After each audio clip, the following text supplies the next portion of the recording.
Hi, I'm Alexandra Ellis from aewellness, and today I have the antidote for sleeping booties.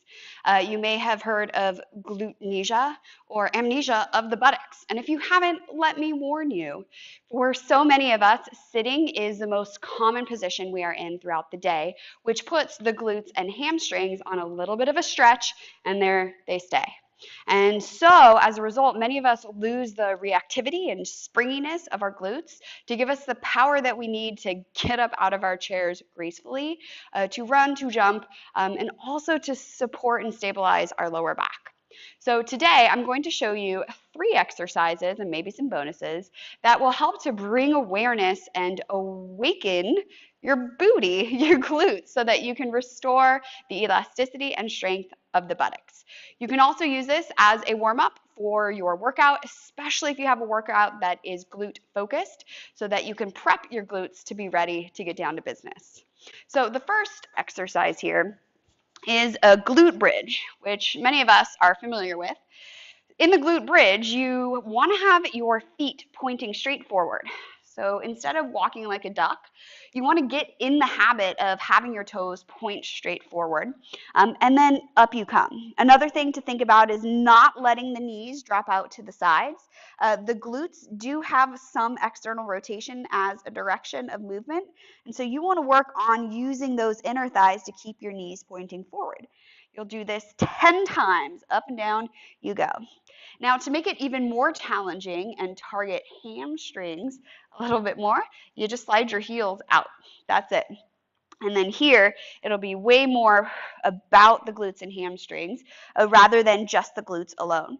Now, as you lift up, I want you to imagine that there are bungee cords attaching rib cage to opposite hip. So instead of doing a huge back bend, think about dropping your pelvis and rib cage towards one another so that your low back stays supported and you're not extending through the spine. Now, with either of those 2 versions, you can make it more complicated by bringing one leg up off the ground. Oh my gosh, you will instantly feel the burn in your glutes and hamstrings, especially with this variation. So there's 2 for glutes and hamstrings, straight on. From here, you'll turn yourself over and come onto your forearms. For the glute med, it's extension and a little bit of rotation. So extension and then external rotation. Think of knee out to the side rather than knee in.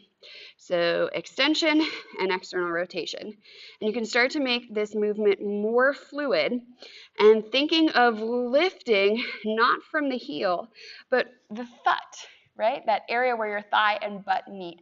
That's where you want to drive the motion from. So extension and external rotation, using your butt to lift you. Notice that I'm also staying stable in my shoulders, and just like I did in the glute bridge, I'm not doing a ton of extension through the spine. I'm actually trying to counteract that extension by using my abs.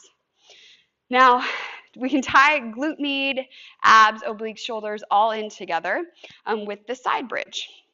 On the side bridge, you come onto your side. It's pretty straightforward, but you'll slide your knees forward as opposed to a true side plank where you're trying to be in a straight line. So knees come forward. Your elbow is directly underneath your shoulder. And throughout this, I don't want the shoulder to collapse forward. So think about pulling the shoulder down and back the best that you can. Then from here, rib cage and pelvis are stuck together. Up you go, up the top leg goes. Again, give this a try 10 times, making sure that this bottom leg is pressing and this top leg is lifting. If you want to get fancy, you can reach this top hand up towards the ceiling, and again, 10 times without losing stability in this bottom shoulder. I'm just going to do the other side to make sure everything is level here. Shoulder and elbow stacked on top of one another, knees come forward slightly, and up you go. Making sure that this bottom shoulder is pulling down and back, right? Not collapsing forward, but I'm actively depressing and trying to retract it to prevent from collapsing into my shoulders. So give those a try. Again, about 10 times per exercise. And as a warm up for your workout, or even just as a standalone, these exercises are great to awaken your sleeping booty.